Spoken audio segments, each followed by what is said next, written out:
on the road. Go ahead. Well, welcome to the Monday, or actually Tuesday, August 25th, 2020 session of TeamSpeak for Tangerine, SDR, and Hempside. My name is Dave, KV0S, and this week I've been out, but I'm back, and I also started teaching class today. So this was my first day of class.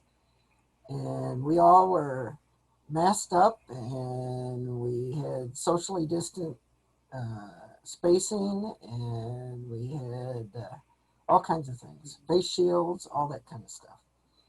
So that was about it for me. Next on the list, we have Nathaniel, W2NAF, sorry. Thank you very much, Dave. Things are going fine here. This is now my second week of teaching, and we are also socially distanced and everything. So far, it's going well. It's just been incredibly busy trying to keep up with everything, but somehow we are surviving. W2NAF, back to net. Fine business. Next on the list is Scotty, WA2DFI. Go ahead, Scotty. Okay, thanks, Dave. I don't know how I snuck in so early on the list since I just got here. But anyway, been trying to finish up the magnetometer changes. I got the CAD guy. I think I put him in a bad mood today, but I got the CAD guy who making the changes. I should get them. I expected them this afternoon. I didn't get them. I expect them tomorrow. So we should be all ready to fire that off. And again, the rest of the time been working on the data engine. Finally, I think I got closure on the I/O pins. I think it's going to be a little slim on the Raspberry Pi interface for extra pins, but I think we'll have enough to at least make a go of it. And I don't know if I told you, Tom, I was a little worried about the DDR comment you made last week. Well, I did a little investigation, and we do, in fact, have DDR registers on all of the I/O pins. So that would be a killer if it wasn't. And I checked out the speed ratings, and they're rated at 310 megahertz. So I think we should have enough margin to do what we need to do. So that's a little bit less stress now. Maybe next week. I'm looking forward to next week to getting this thing wrapped up, and I'm going to have a design review with the folks here, and include as many people here as would like to see the finished schematic. It's pretty massive and complicated, but you want to see it, we'll put it out there for everyone to see. So anyway, back to you, Dave. Fine business. And next on the list is Bill, AB4EJ. Go ahead, Bill. Hey, thanks, Dave. Good evening to you. Good evening to the net. I spent last week having a little minor heart surgery, in case you can call any heart surgery minor, and recovering. So I haven't accomplished anything really to speak of. Are you getting my audio? There was Yes. a funny tone. Okay. There you go. So anyway, I'm okay. They just had to put a couple of stents in. Had some chest pain on when I would exercise, and so they went through and did that, and so kind of last week was kind of hairy, but we're back in the position right now, taking a look at trying to finalize all the stuff I've been doing on splitting out so I can run multiple channels simultaneously and all that stuff. So when I say one channel, channel 0 is going to be the ring buffer stuff, and it supports multiple sub-channels within that channel. Channel 1 is FT8, and channel 2 is Whisper. And so I've got the first couple channels to where they work. And I've got to iron out some software races and some little mess that goes on between the different sub-components of the Tangerine control stuff on the local host. So back to net. Well, fine business. And next on the list is Dave Witten, KD0EAG. Go ahead, Dave. Hello, everyone. I'm not sure what I've been doing the last week. I can't remember. The time goes by. It's a blur. I guess I've been going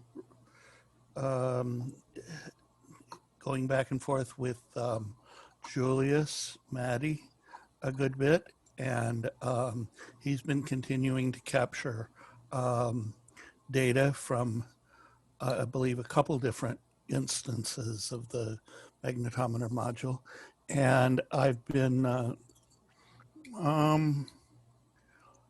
writing some software and doing some other things, but writing some software, a little bit in Python. Haven't worked on this project too intensely just lately, so I don't have too much to report. But that's pretty much it for me. Over to you, Dave. Fine business. I did want to add one thing. Reading the mail, it seems like Julius's ground buffering has been stabilizing the temperature somewhat. Is that true? Oh, certainly. If you're asking me, yes. Yes. Yeah. Oh, yeah. Yeah. Very much so. That helps an awful lot. He was concerned for a while about whether there were some, whether the supposed temperature and sensitivity that's kind of built into the the module is as good as what PNI says it is. It's probably not perfect, but given a little stabilization of the temperature environment, it's probably pretty good.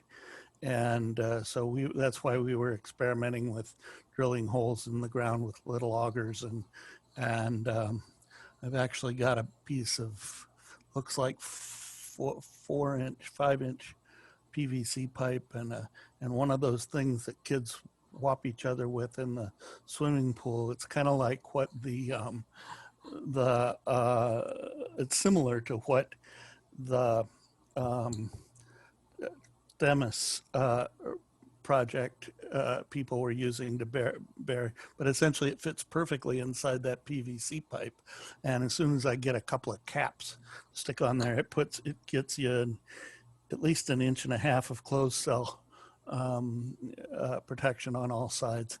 And I want to see how that does, especially when you bury it in the ground. But he's been working on that and having good results all around, I think. And he sent me a lot of more detail on exactly how he's wired up the things he's been doing, because he's done it. He knows what he's doing well enough to just kind of wing it and look at one approach or another. And he did a lot with the Spark Fun remote things, remote I2C units before he had the ones that I made, and he's used that all to do a lot of down and dirty testing in the real world out there. Very good. Well, next on the list, I have Dave McGaw in N1HAC. Go ahead. Good evening, everyone. Didn't have much time to work on magnetometers this week. I was working on big loop antennas, trying to make something that's easily deployable out in the field, and not by me, by someone else. It's like figuring out how to pack a parachute. But looks like things are going well on that one. And I was also following the eLORAN testing, which continues. I hope they don't turn it off. I know they will, but it's been that's been going well. It's we've been seeing it transferring basically cesium quality at a distance. So I guess that's it for me. Back to Net. Fine business. And next on the list, we have Dev. Go ahead, Dev. Hello, thank you. It has been a good week for me, and I had a good day. I started seeing detecting the drop ion Sunday signatures with the ETOS device. So I have first proof that I'm detecting with the ETOS N200 device that I'm using as SDR. So from going onwards, I have to build ways to find time for the specific frequencies, and the project will move on. So I think I have moved a step ahead. Thank you. Very good. And next on the list is Elizabeth. Go ahead. Hi, everyone. Can you hear me? Yes, just fine. Okay, great. So far right now, the update I have is my team and I, we've decided to pick the RSPA1 for our HF receiver with a Pi. We're looking into antennas right now. And also my class schedule may overlap. Actually, it does overlap with this meeting. Since today was the first day, they let us out early. So I may pick in maybe around 8:30-ish. My class is supposed to end at 9, but we were let out early today. Besides that, we're waiting for a hurricane too. So there may be changes to our class schedules lately. Well, So that's all I have for now. good luck. Thank you. Okay, next on the list, we have, let me make sure I didn't, oh, Holman. Go ahead, Holman. Hello, good evening. This is Yomin. Yeah, it's been pretty busy week writing proposals and preparing for a new semester coming up, because we are actually adopting new technology for converged learning methods, like hybrid system for both online and then in-person classroom. So I've been pretty busy with that. And yeah, although I haven't really made any progress on magnetometer project, I am communicating with our engineers who could provide some test equipment. So my plan is to go there to test the magnetometer that Dave provided and compare that with our magnetometer, either JennyJump or Boddington magnetometer that we have. So that's our plan. I think the plan has been really well lined up. That's just me that so busy that I couldn't just make any time to devote myself to experiment. But as soon as I have some time to breathe, hopefully I can go there and then do some testing, so I can get back to you with some result. So back to Net. Very good. And next we have Jonathan, KC3EEY. Hi, everybody.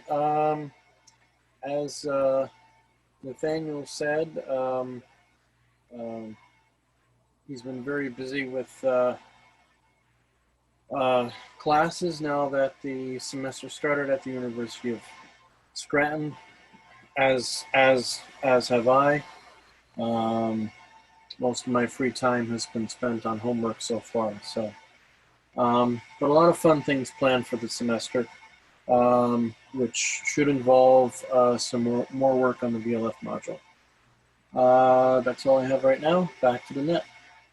Fine business. And next on the list, we have Michael, AA8K.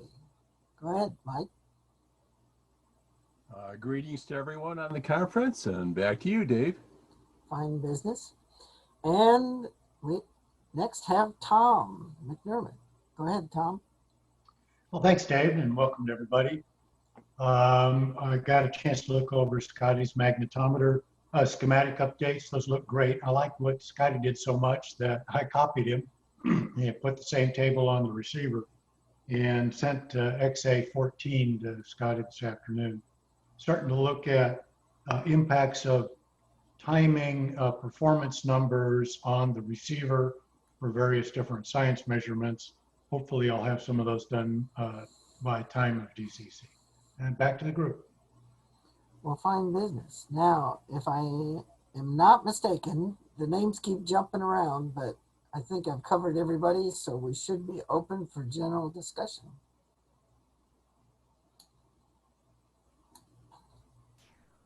Hey, Tom, we got to get together sometime with John, I guess, and talk about our three-way presentation for DCC. Okay, well, he's going to need 3 slots for his paper. It's incredibly comprehensive. And Yeah, I suspect it's going to become a highly referenced paper.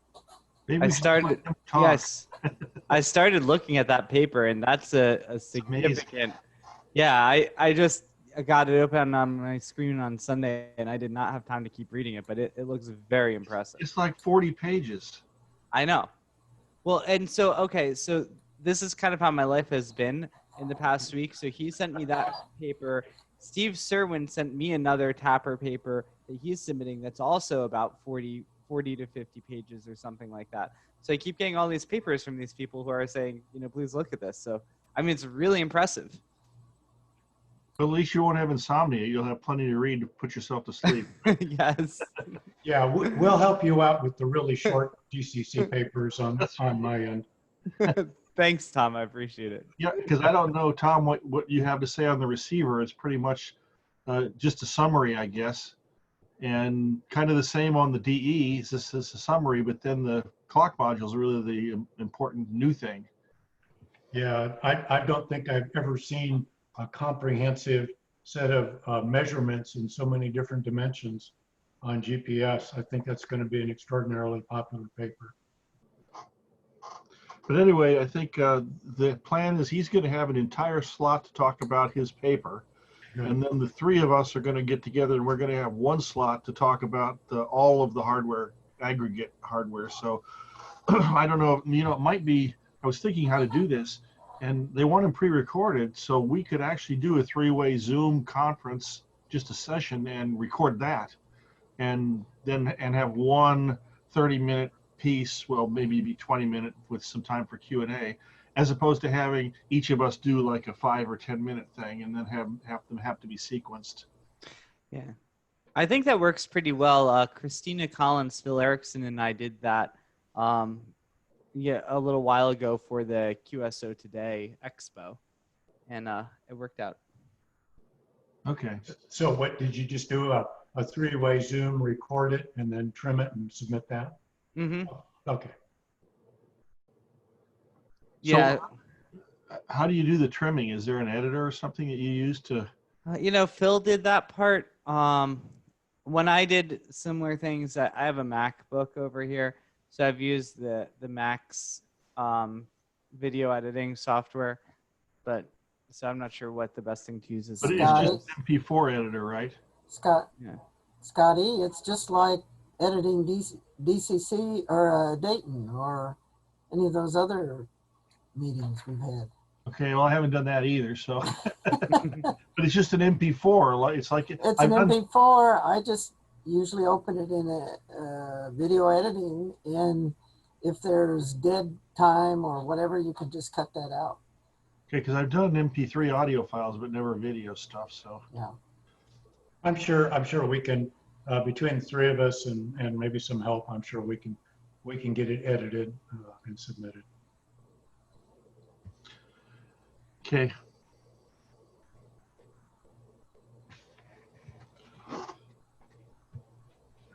Yeah. So I have a. Are we? Oh, so I was going to ask. So Scotty, you're saying you worked it out with John regarding those pins for the magnetometer? No, I have not done that yet. Oh, you haven't. So that's still on the list. That's still on the list. Okay. And I hope we don't have to change it because my CAD guy is getting really irritated at me for making continued changes for a completed project. He views it as completed, and I get it, but you know, it's got to be right too. So Yeah. Well, I understand that from dealing with contractors in the yeah. yeah. Yeah, But my his- view of complete and their view of complete are not the same. Yes, and his problem is that he's really busy now. So this Right. I'm trying to kind of squeeze in this extra work that he has to do. Mm-hmm. Is interfering with his other jobs, so he gets a little irritated at me. But you know, that's okay. I'll deal with it because he's got to do the DE coming up here pretty quick. So he's got to get those other jobs done so he can have time to lay out our board. Right. So yeah. And if he thinks the magnetometer was hard, wait till he gets to this 672 pin BGA that he has to connect up. Mm-hmm. Because the magnetometer is only 2-layer, so that's what makes it hard. So does he actually work for your company, or do you like contract out? Oh, we contracted out. He's What is it that's made it difficult for him? What on the board? Yeah. The small size. Oh. And the fact that we added components is he's not happy with, because he basically he says, well, this is a full relay out and rip up and relay out. And I go, no, we're not doing that. We're doing modifications, because I don't want to put another week's worth of work on him. So the problem is that the components that we only added about 5 components, very small ones, but they are added in areas where there's just flat no room to put them. So you have to make compromises. Like we had to encroach a little bit underneath the magnetometer plug-in module. And fortunately, well, on the one end, it was on the digital end, which I don't really care too much about, but I want to keep stuff away from those coils. And so we ended up having to put an additional bypass capacitor in, and we put it down on the bottom. It's not really near the coils. I mean, it's further away from any one of the coils than the coils are from each other. So, and besides that, these are the coils that we're not really using because they're up on the plug-in board anyway. Yeah. But he's just he was having difficulty, and you know, it's the same I always get from, oh my God, it'll never work, and then he figures out a way to make it work. So it's just like it's got to look hard, and that gets your brain engaged, and then you go in and you just make it work. And so I sat with him this morning for a few hours, and we walked through each change, and he says, well, will this work? Will that work? And so the big upshot was I moved the fuse over next to the Raspberry Pi, and I put it in line. So when you plug 2 units together, you don't have 2 fuses in series, because the fuses have a couple hundred milliohms of resistance. And so you really don't want any more of them in series, and you really don't need a fuse on the far end anyway, because there's no power out there. It's a receiver of power. There's no power supply by the rear. So if you short out the far end board, there's nothing to damage on it, because it doesn't produce any power. So I rearranged that. Well, it turns out it moves the connections from one side of the board to the other. So that means the part needs to go on the other side. Well, there's no room on the other side. So he says, well, we get to put parts on the back. I said, no, you can't put parts on the back, because you got 4 millimeters clearance to the data engine, and we're not going to make any restriction. We're not putting parts on the back of either board. So you can't do that, and you can't put it underneath the magnetometer, the plug-in module, because I want to keep that all clear. So he's saying, well, you're over restricting me. You're making it so I can't do this. Well, I said, look, it's the 5-volt line. It's going out on 100 meters or 100 feet of cable. Another 3 inches of 5-volt trace is not going to make any difference at all. So he left it where it was and just wired it up. Yeah, okay, so you got a long trace on 5 volts. Big deal. You got a long cable on 5 volts too, so it doesn't make any difference. But being the purist type, you know, he wants it to be, you know, all the 5 volts should be all together. We shouldn't run it across the board if we don't have to. Well, sorry, we have to. By the way, his name is Dave also. So we got 3 Daves that we're working on. A lot more than that, all in all. Yeah. Anyway, he got it all done. I thought I'd see the final results this afternoon, but I haven't seen them yet. I'm sure I'll get them tomorrow. And then we'll be ready to you know, if you probably you guys want to see another quick look, but which we should do, but please try not to change anything because unless it's really necessary, get me in more trouble. And then we'll be ready to go build boards. And the way I'm going to work that is I'm going to try to get since they're going to be hand assembled but machine reflowed, and the solder mask is going to, or the solder paste is going to be stenciled on. I'm going to try to get the guy to build me just 2 boards that I can test first before we build all of the lot of 50 boards. And that way, if there's some problem that makes them not work that we didn't catch, I mean, all these eyes, experienced eyes that have looked at it, and if we all miss the same thing and it doesn't work, well, then we can fix it at minimal cost. And if not, then we'll have, you know, in a couple, 3 weeks, we'll have a lot of boards to play with. That will be really good.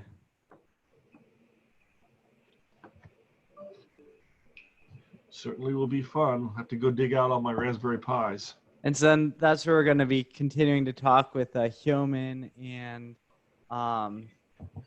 John Gibbons about, you know, what our testing plan is. Yeah. And where we get the most results, or any results. Anybody that can help. Yeah. So I guess we can tell people what we're planning on doing right now is I'm planning on using some of the grant money to purchase, you know, basically a set of these beta boards, and we want to send them to appropriate beta testers. So we were thinking that Dave Whitten, you should definitely get 1 or 2, and Jules should get some, and we also think we want to send them over to Case Western because they're actually going to integrate them with a low-cost personal space weather station, and they're also, you know, trying to get that system working. So I think some will go over there, and then some will probably go to Hyomin, and then I'm not sure, Bill, if you need them yet or not. You're talking about sample magnetometers or sample data engines? Sample magnetometers.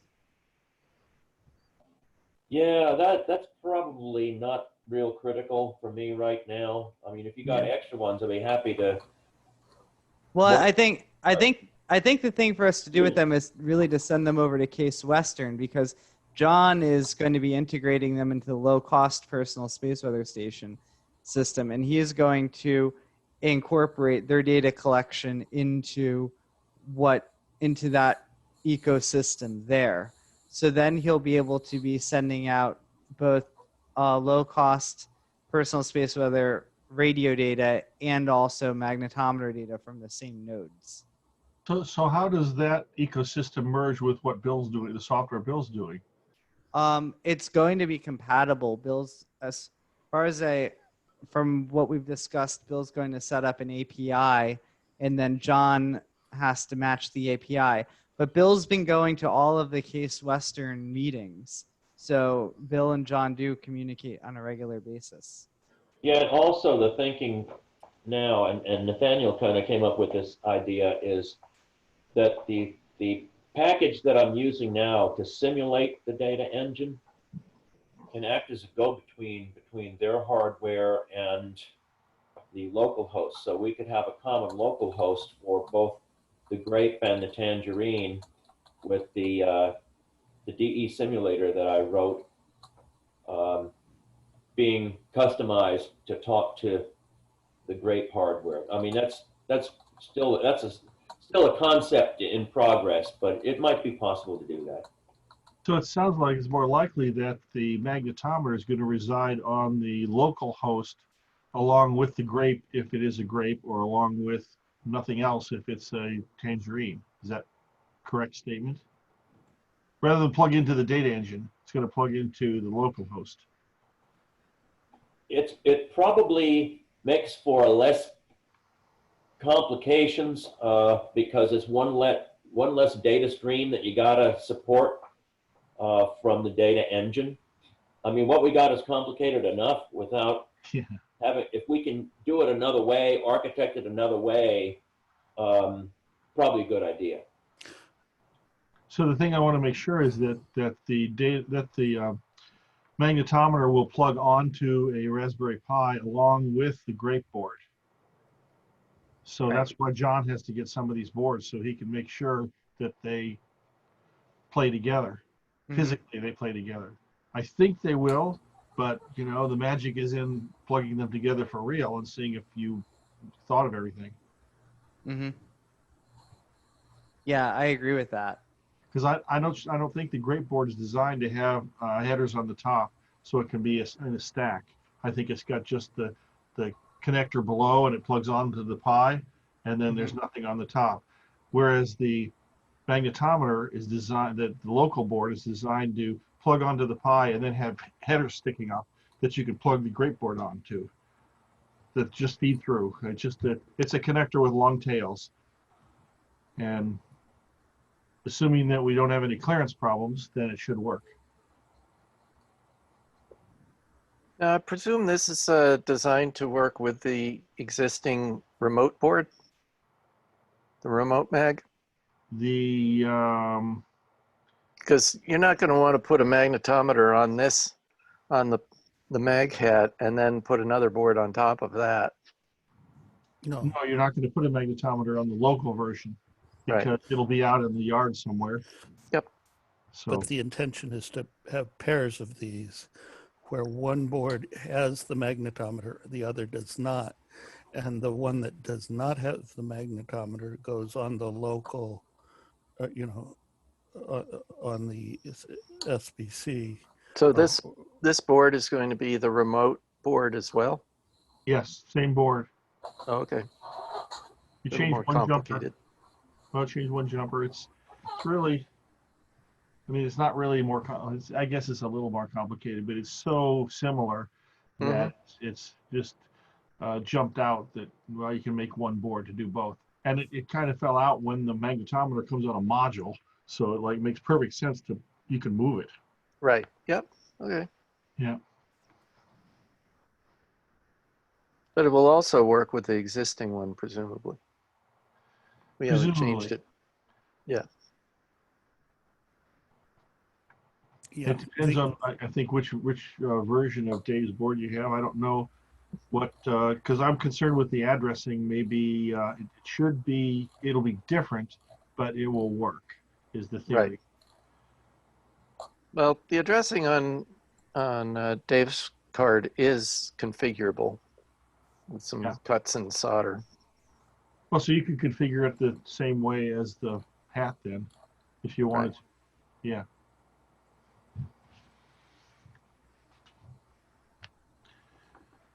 So Dave, do you have the latest schematic of the board that everyone has that they're using for testing? Well, or is that not necessarily the same one that everyone has? Well, everyone has the same thing, but the question is whether I have a copy of the schematic. Oh. No, we don't. Yeah, it's not exactly right.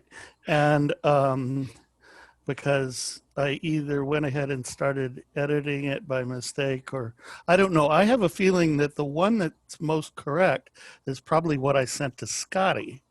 And anything after that, do you by any chance still have what it was I gave you?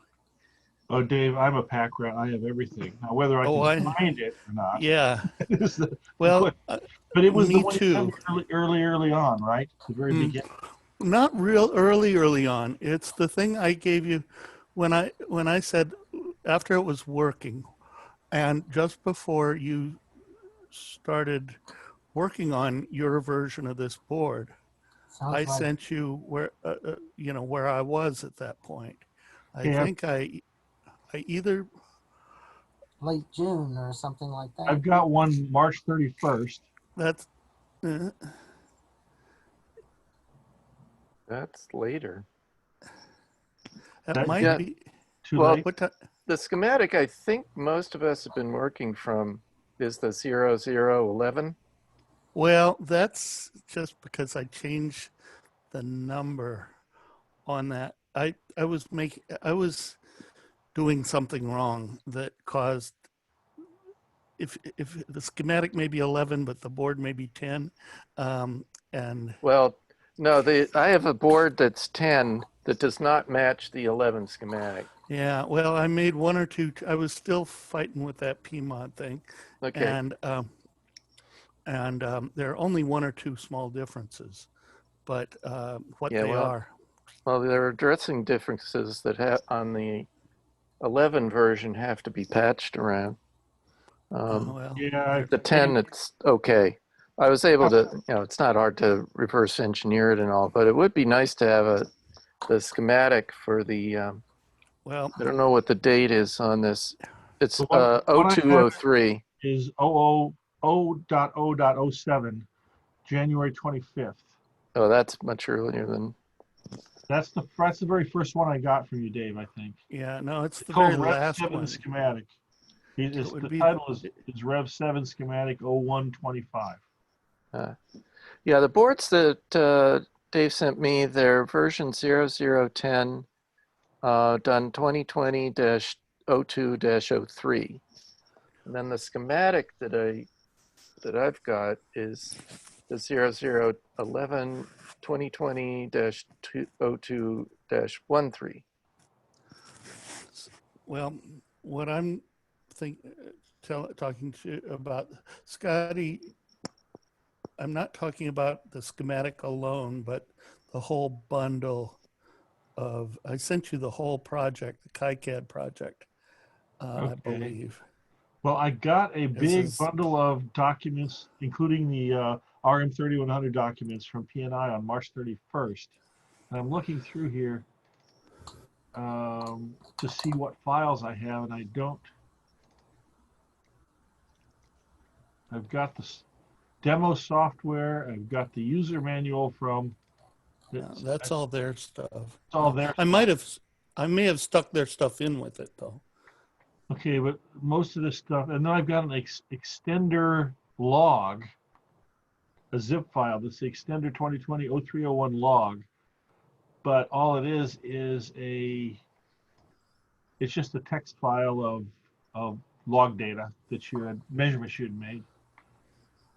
Well, I'm going to have to go back and dig. I've looked, I thought, everywhere, but I may still have the.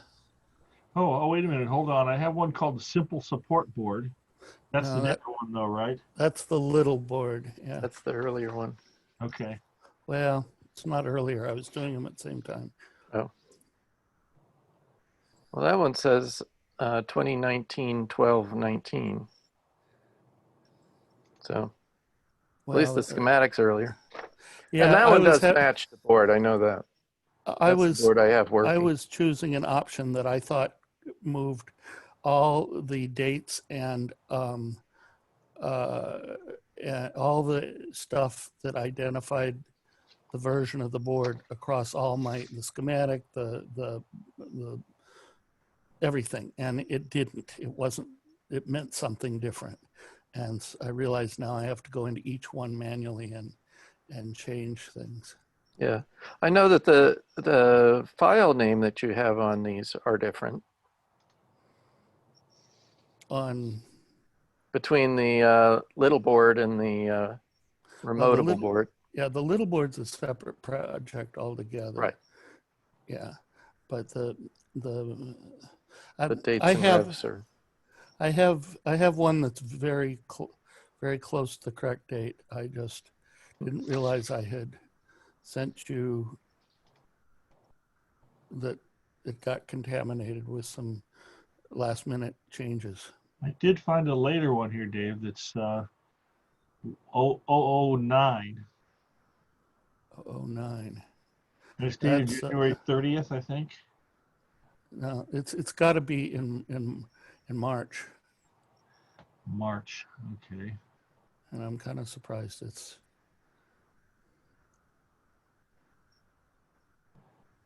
That was.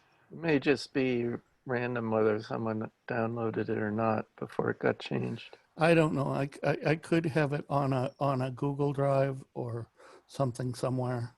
Okay, I think I found an April 7th version. It's .11. Well, It's actually dated February 13th, but I got it in April. Right, the February 13th is the schematic I think we've been working from. Okay, well, I've got that. So that's... Yeah, that one we do have. It would be nice if there was the one before that was the February 3rd instead of the 13th. That would match the actual PC board I have. The 3rd, just a second. I'm looking back through my emails. I don't remember whether I sent you it as an attachment to an email or gave you a link to it to a you know, like Dropbox or Google Drive. Yeah, I'm just looking through the email. So if it wasn't attached to an email, that wouldn't be here. Yeah. So yeah, that's all I see. Because they get kind of big. The thing is, it's weird because they're all interspersed. So I get some that are dated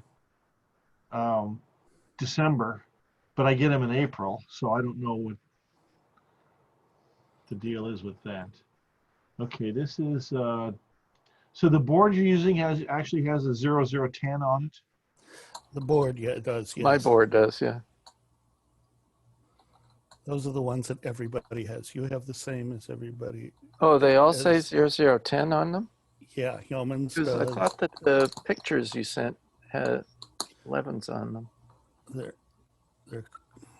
could Let be. me take a look. I could have grabbed some pictures from 11 because they weren't significantly different, except that I may have put, only thing I did was I went and I put pull down resistors on.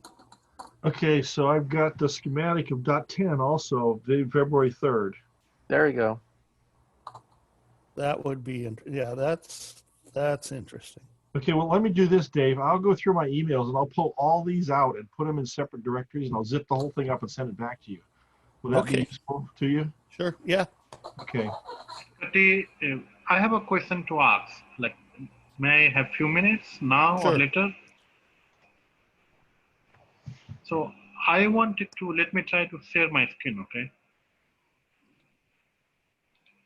So I wanted to be very clear on the multiply constant that I have here. So what exactly it is doing? So maybe Tom can explain this. So this is a USRP source and the data type on this, if I can click, is complex integer 16, okay? And that is changed to complex. So I think it brings back to 32, complex 32. And what exactly it is doing? Is it just reducing the size of the data, or it is changing the complex 32 to again complex integer 16? Okay, the I short to complex, I'm going to have to look up the documentation. I can't give you a precise description exactly what it does because I don't use I short very often. It's hard to tell on the screen if the colors are exactly matching. Yes. Yeah, you know, because some look kind of orange and some look kind of yellow. Typically, if they don't match, you'll get a red arrow indicating a data type mismatch. Let me do a real quick lookup on I short to complex and see exactly what it does. Hang on. Yeah, so I want to be very sure what exactly this multiply constant is doing. So my question is like, it starts as complex integer 16. Now it is converted to complex. So I'm guessing it is going to again complex 32. But here we're multiplying it by certain value, which is 1 divided by 2 power 16. 1 divided by 65556. That is 2 power 16. 1 divided by 2 power 16. Yeah, so the fast multiply constant is going to do a complex multiply. So it's going to divide the I component or multiply the I component by 1 over 65,000. It's going to multiply the Q component by 1 over 65,000. So that will scale the complex value accordingly. So it's taking the complex value is a 32-bit floating point I and a 32-bit floating point Q, and multiplying each of those by that constant. So let me put the question other way around. What will be the final data type here? Because the data size is complex data N. type. Data type. What Yeah, is the final data type being fed into this GUI sync? Blue. Okay, the data type is a blue box, and so it is a complex, which consists of a 32-bit floating point I and a 32-bit floating point Q. And it was the same thing here. Right, the blue box tells you the data type. So if it was same data type here, and if it is same data type here, what did this do? Okay, it scales the value of the number. Since it's a floating point number going into the fast multiply, it's a floating point number coming out. All it does is it scales it down by that factor, since you're multiplying by 1 over 65,000. So It was Tom, basically just shifting the exponent. yeah, so you're subtracting 16 off the exponent. So it does not change the data type, it just reduces the value, right? Yeah, it's just a numerical operation on the floating point numbers. Yes, that's what I'm trying to confirm. So it is Yes. not changing the data type, it's just changing the values of the data, right? That is correct. Okay. Thank you so much. I just wanted to confirm that. Yeah. So so the colors of the IO boxes tell you the data type. It's blue going in, it's blue going out, and so it's not doing a conversion of data type. Yes. Thank you so much. Okay.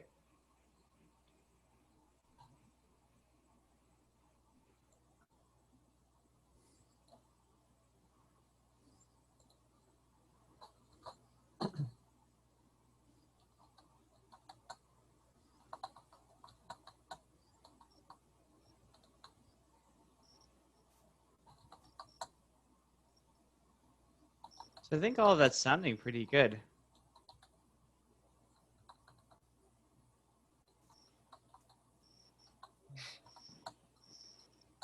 So Dave Witten, I did confirm the pictures you sent do correspond to the board that I have. They all say 0010 on them, but they do not match the 0011 schematic. So it'd be nice to get that earlier version that actually does match the boards we have. I'll try to make, I'll do what I can to. Yeah, and the other part of that is that the plots that you did of the circuit board that I have match the 11 schematic, not the 10. So that's been confusing. Very strange. Very strange. Yeah, you've made some changes to the addressing, which Very the 10 often, actually does it right, the 11 does it wrong. What area is it that you're talking about? In terms of the addressing? Yeah, just those. That's on the temperature sensor. On the temperature sensor. The fact is the temperature sensor is very robust as far as addressing goes. I've got some new boards. I know what you're saying. And I've tried to do it right on some newer boards I've made. But the fact is it doesn't, if I jumper those things with or without resistors, pull up, pull down, whatever I do, it seems to do what I want it to do. Right. The only thing is that the 0011 schematic shows them actually floating. Oh, yes. Well, in fact, you said something about that. Right. And that's the reason I went back and tried to fix it. Very often, the problem I have is I often realize some error about 2 minutes after I send the boards off to be made. And Yeah, I know can't that bear syndrome. not to go back and fix something so I don't forget what it was needed fixing. And occasionally I accidentally overwrite something. We need to learn to I don't have my process very good. I haven't gone to using GitHub for these things or anything like that where I can roll We need back. to learn how to fake ourselves out so that we think we've sent the board out, but we really didn't. Right. Then we'll remember what we forgot on it. This prototyping service is just too easy. It's so easy to send them the board and say just do it, and it happens very quickly and often late at night when I'm not at my sharpest. But I'll try to get you a schematic that corresponds to that board. The board itself has some, severe deficiencies, but none that should get in the way of testing, I don't think. Yeah. Should work fine. Oh, one thing that you didn't send with the board was screw terminals for the 5-volt, which I actually had some that fit on there. I put those on to make it easier to wire the 5 volts up. I had actually just used a 2-pin header on there, and and screw terminals are a good idea, but I didn't. Yeah, the SparkFun board has screw terminals, and I actually have used them on other projects of mine. So if you have them. Oh, I have everything here somewhere, but sacks of it.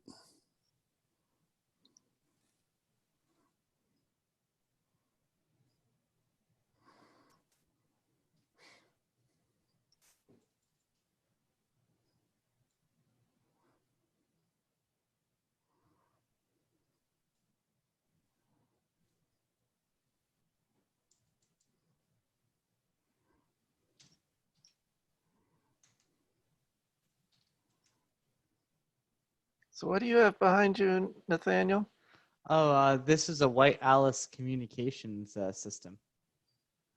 White Alice? Out in Alaska. Ah.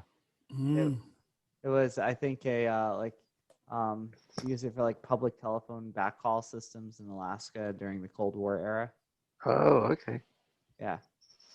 I learned about them when I spent a couple of happy weeks with Bill Bristow on Adak Island building the super darn radar out there. And and they had an old White Alice station out on Adak. Interesting. Spent a lot of time in the nether regions of the planet. You did? No, I'm saying you have. Oh, yeah. Yeah. Yeah, I've been both directions. Yeah, it's quite fun.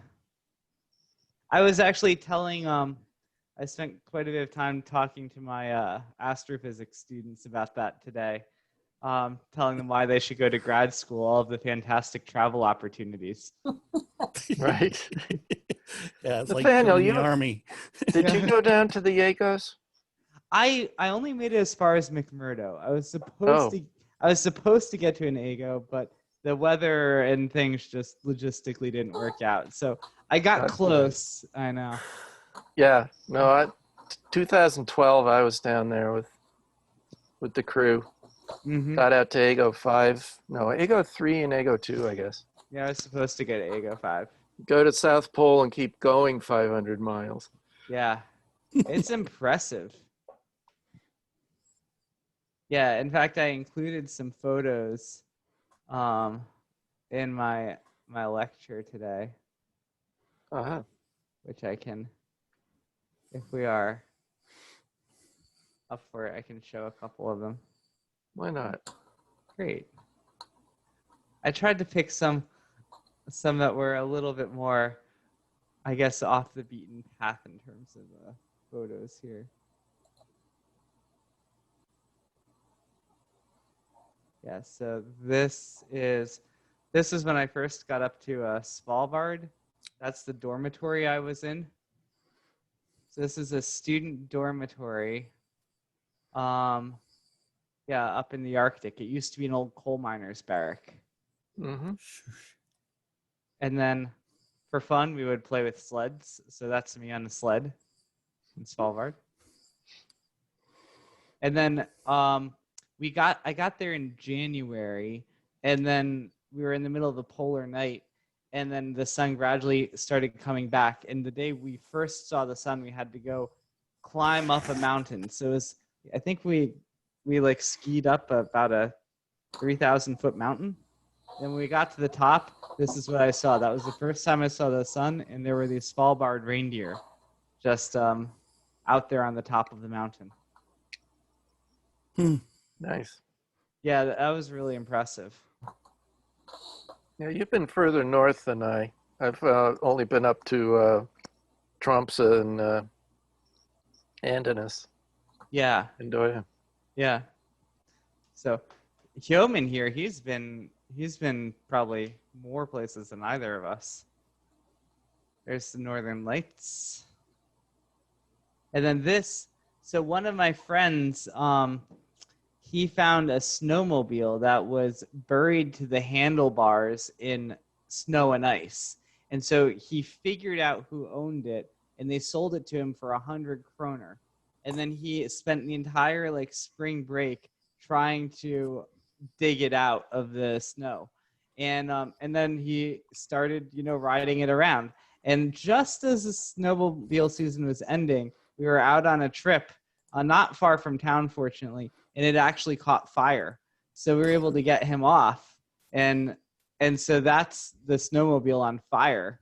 So there's a town down there. We're up on the glacier, and yeah, that's all that was left of the snowmobile. Whew. Yeah, it was something else. And then this is the view from the study room at the university. Not bad. No. And then, can you find the polar bear? About dead center. Yeah. Yeah, right there. Yeah. Mm-hmm. Yep. Yeah. And there he is up Yeah. close. So yeah, that was there at the that is probably about, I don't know, a half a kilometer away from the university and away from town. So the authorities were watching that thing all day. And finally, they got tired of watching it, so they put it on a helicopter and flew it somewhere else so it wouldn't hurt anybody. And then this is McMurdo Station. And so I'm standing up on top of Observation Hill right here. There's one of the fuel tanks. You can see it says NSF on it. That's the main building where they have the galley and the and they have some dormitories in there as well. And then over here, this is the Crary Lab where the scientists work. And let's see, this is the ice shelf over here. I think what you were just pointing at was the site of the old nuclear reactor. I think that's about where I'm standing. Oh, that could be. You're not as high up. Yeah, I don't think I think I took this photo as I was on my way up to Observation Hill. So I think I love the story of how they were decommissioning it and kept digging and digging, trying to decontaminate the site, and then realized, oh, this is volcanic rock. It's radioactive. Whoops. Yeah. Here's Arrival Heights. I like this photo. This is panoramic. Nice. Yeah. And there's the Super Darn radar. So it's a 16, it's a linear phased array of 16 twin terminated dipoles, and it has a corner reflector here. And then this is used for both transmitting and receiving. And then this is 4 twin terminated dipoles used as a receive-only interferometer to detect elevation of arrival measurements. There's a seal. Looks And like then the seal of approval. Yeah, that seal was definitely approving of things. And then we were on a pressure ridge tour, which that's where I got the photo of the seal from. And the astronaut, this is Shannon Walker. She's an astronaut. She was on the tour with us. So that was kind of neat. I think while we were there, both Shannon Walker and John Grunsfeld were there. So you just never know who you're going to see at McMurdo. So they're two astronauts. And this is the long duration balloon facility. So these go up on balloons and fly over the continent. It's tens of kilometers above? Hundreds of kilometers. They above. fly at about, well, no, it's, I guess it's 35 kilometers, 100,000 feet plus. Yeah, okay.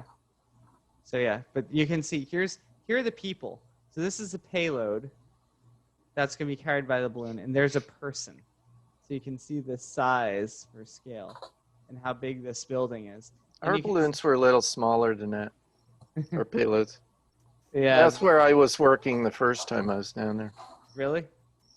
Yeah, we were working on the barrel balloon project. Oh, okay. Yeah, with Robin. Right. That was, yeah. Oh, my team went on that campaign as well. Uh-huh. Yeah, I was down there for the engineering tests.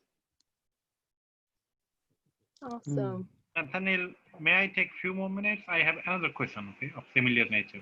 Sure. And there's a penguin, and there's a photo of Mount Erebus and my friend Monk, and it was a good time. All right. Go ahead, Dev. Sorry.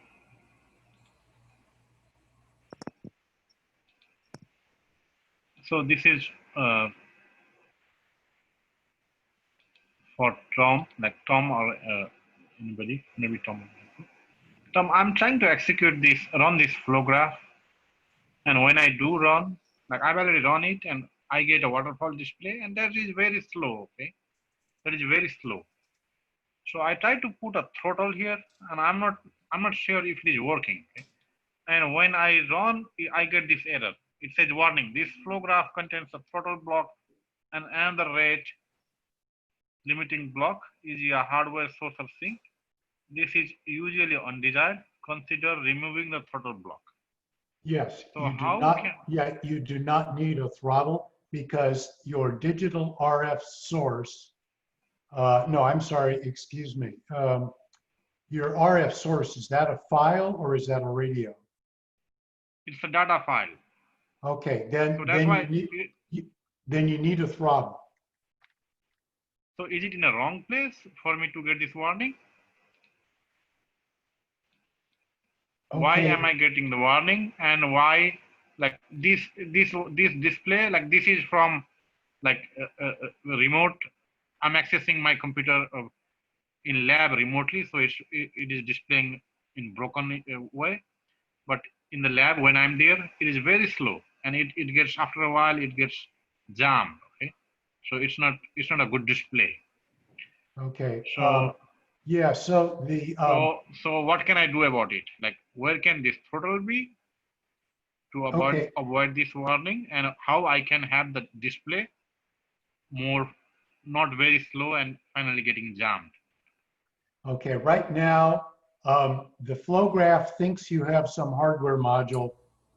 Is it possible that it's that it's off the screen there somewhere? Oh, sorry, I lost the connection. I'm sorry. I lost the connection to my computer. Like, I was accessing the computer in my lab remotely. I'm trying to.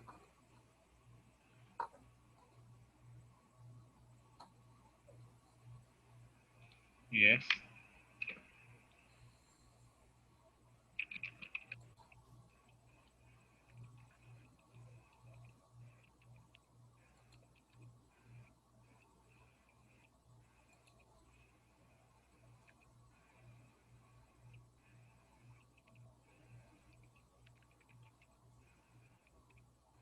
GNU radio, what was the command? A companion? Yeah, sorry, companion.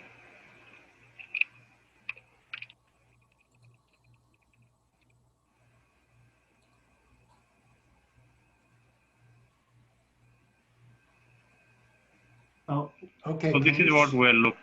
Yeah, can you scroll that up and down to see if there's any other blocks in there? Where? Okay, you have some scroll bars on the flow graph. Down, if you go down, to the side there, and you also have one on the bottom. I don't think I have anything. Okay. Okay, well, for some reason, it seems to think that you have a real hardware source in there. I would ignore the error message about the throttle. Okay, are you running over a network and through a router from the radio to this computer? The answer to that is yes. And Okay. maybe should we not do that? I'm going to guess you have congestion somewhere in your network.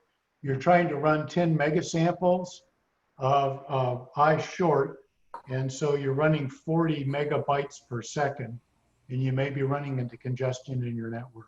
Yeah, Dev, I'll make sure we order a network card so we get around that problem. Yes, well, I forgot to talk about this morning, and I had thought about it, but I forgot while we talked. Yeah, So we'll have to do that. Yeah, okay. And Lori's out until the end of the week, so we can't order it until like later this week or next week anyway. So. Okay. So that's due to the network issue, right? That's a possibility. You're asking your network for some pretty high performance here. Okay, thank you so much. Okay. Yeah, but this was not the one we were looking at. We were looking at, I think,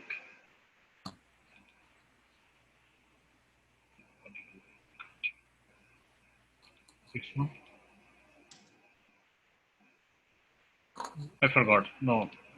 Okay, thank you. This is not. These are not the files. The file did not open in this new launch. Okay, I have to look through it.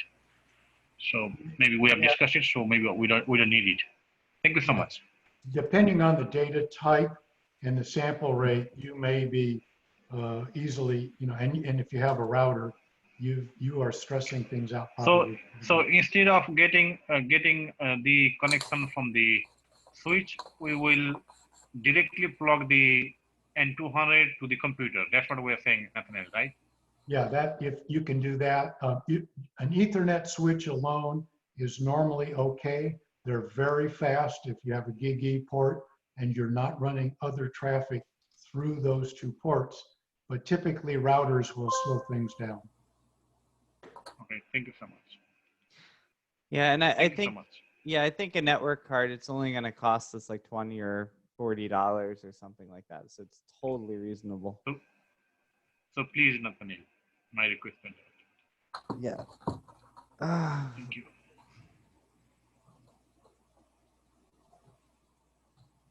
I think Dave Witten's tired. Well, I will mention that we are at our normal time, so Forgot to those that have to go. Forgot I left my I'm video. sorry. I have been equally tired, if not more, previous meetings. I know you've been a lot tired. Oh my gosh, I've been awful. Well, one minor thing I thought I'd point out before we go. I put up a note on the list. I doubt it concerns too many people, but I put it up, I think, this morning about, it turns out the Odroid N pluses, I think I was trying to explain to Scotty how the bus numbering could move around. And then I got one of those N pluses from Odroid, and it turns out the I2C buses are completely, are numbered very differently on it than in previous, the regular Odroid N. And it's also different than a Raspberry Pi.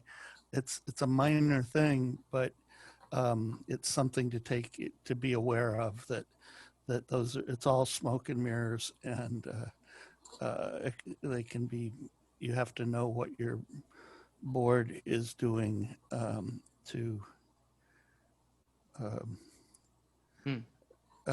yeah, Dave, thanks for that document. I looked through it. It looked complex. So Dave, I had one where my N2, I did an update, and when I tried restarting your program, what I was using successfully for over a month, it went from a bus 2 to a bus 0. Yeah, that's exactly. It's actually the operating system setup. It's the device that, a few years back. Let's see, Linus of Linux fame, anyway, had a kind of a snit about all the different boards having such different ways they were set up, and so they started to use this device tree database system where it's all defined at boot up time, and now they can all be wildly different, but it's configured and in this file that you're mostly not supposed to mess with, but you can. And but anyway, it's just a word of warning that on some boards you need to know what your board is using in order for the software to work correctly. It's easily configurable. It's just a command line option, but it's you don't want to write. I was most worried about it getting written into the FPGA code with assumptions that we ultimately didn't wish. This is to me, it's a good reason not to have the DE talk to the magnetometer, but instead to use the single board computer, because I guess that'd be one argument for it. Maybe not. Maybe it's the wrong way. Anyway, the Raspberry Pi uses 2 and 3, or 1 and 2. The original N2s used 2 and 3, and then N plus uses 0 and 1. I actually pointed out to the hard kernel people, and they went, "Oh wow," because it was different than their documentation. And then they finally posted, "Yeah, that's the way it is, but it's not going to change."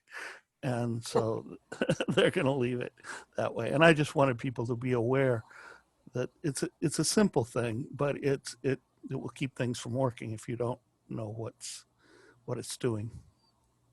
And there's also the issue of, and we really haven't completely evaluated this, there's the issue of the I2C bus speed. The original specs states that we're going to use 100K I2C bus speed data rate, and but the default for a lot of them these days is 400.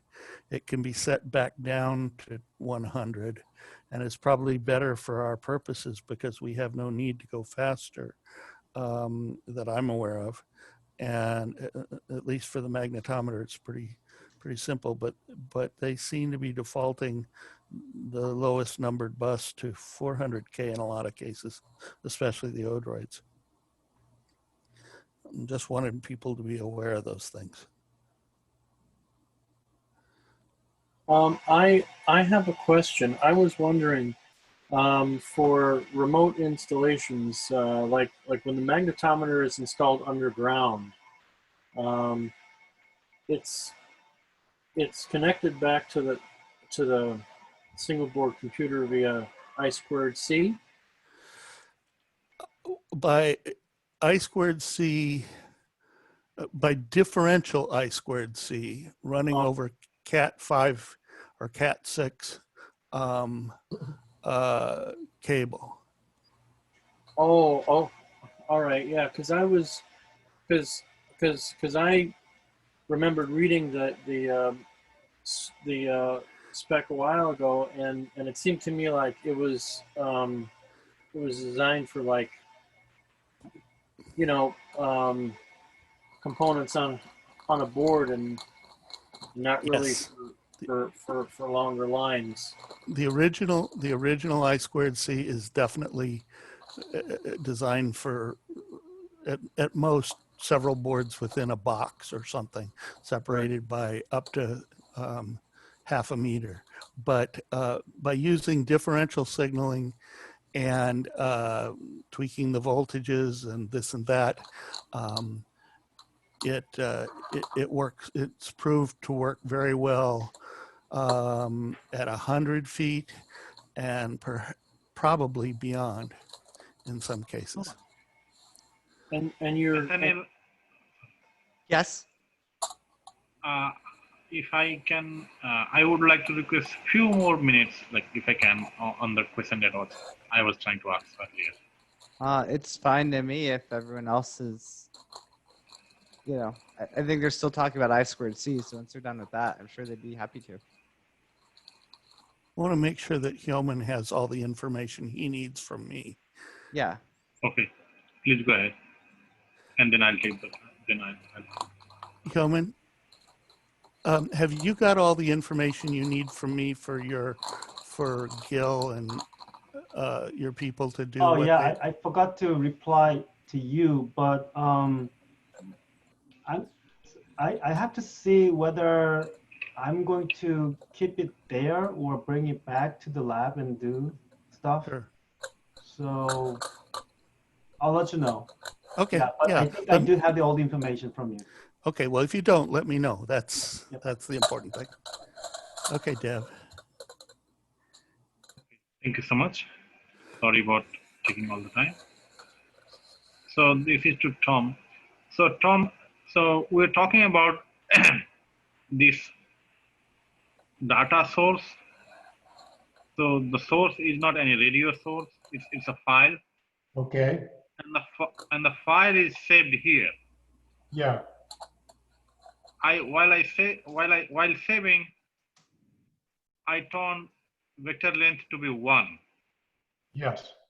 I don't know exactly why, because I think that was the suggestion made to me by the digital RF guy. So this is the digital RF data, and I have saved the data with vector length 1. So it is this data that I'm getting back here, playing back. Okay. So So earlier So you're not playing it back from a radio, but from a file? Yes. Okay. Then earlier I asked the question about the error, and that's fine. But now I have a question. So this is saved as, I think, we can go back here. It was saved as complex integer 16. So I start with the LO here and convert to complex. Yeah. And try to throttle and multiply and try to see it in sync. But when I do something reverse, when I put the throttle here,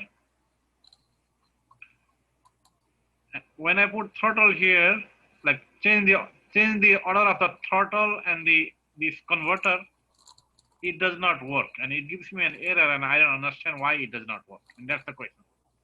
Okay, so you have a difference in the two flow graphs. In the second one, you have vector input set to no. In the I short to complex.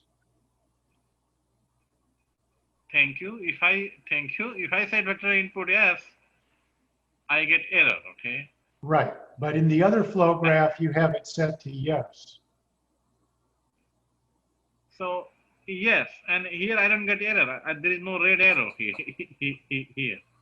Okay, so I don't know how the digital RF source is handling the packing of the data. Okay. So you can try bypassing So the throttle. Yeah.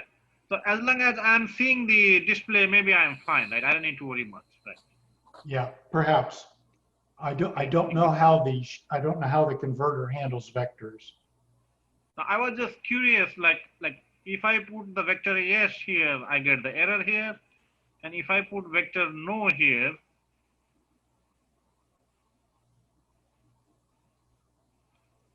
like okay, the flow graph looks okay, but if I run it, like it would not run, okay? It would not show the display that earlier it showed. It gives me like all sorts of error as seen here. Okay, It says, take okay, so, on the throttle block in this flow graph, highlight it and hit the character B on your keyboard. The Bravo, B as in Bravo. yeah. Okay, now try running it.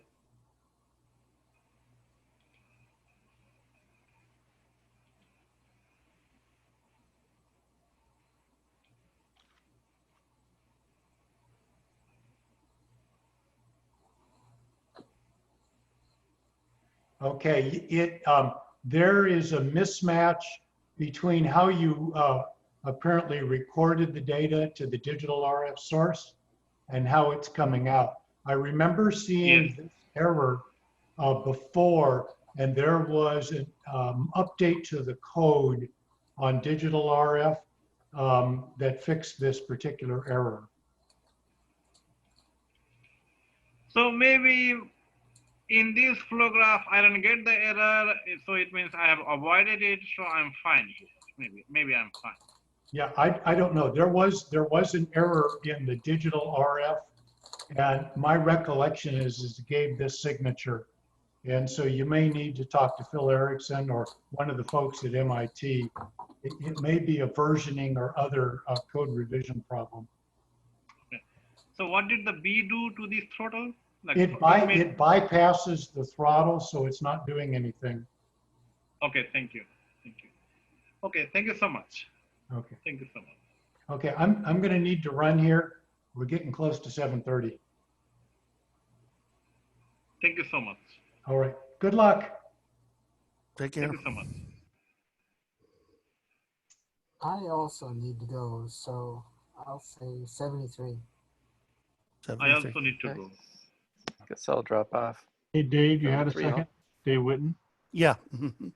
I managed to scarf up schematics for the prototype, version 0, version 1, version 2, version 6, 7, 8, 10, and 11. I got schematics and board pictures of them. So do you want me to zip that up and send that to you? Would that be helpful? That would be very helpful. Okay, I'll just zip the whole directory up, and if it's too big, then we'll figure out a Dropbox or something. Sure. Sure, that's great. Okay, sure. Thank you so much. I appreciate 73. that. You take care, Dev. 73, Dev. Have a good night, Deb. 73 Nathaniel, so are we staying here to? I think we can. No. I mean, I'm just asking. I thought I didn't really. Did you propose like another follow-up meeting after this, or? No, I figured we could just probably stay No, we already here. covered, right? Yeah. Yeah. Okay. That's good. Let's see. And I don't even know if this will take very long. Yeah, I'm gonna stop the recording. I'm just going to drop out.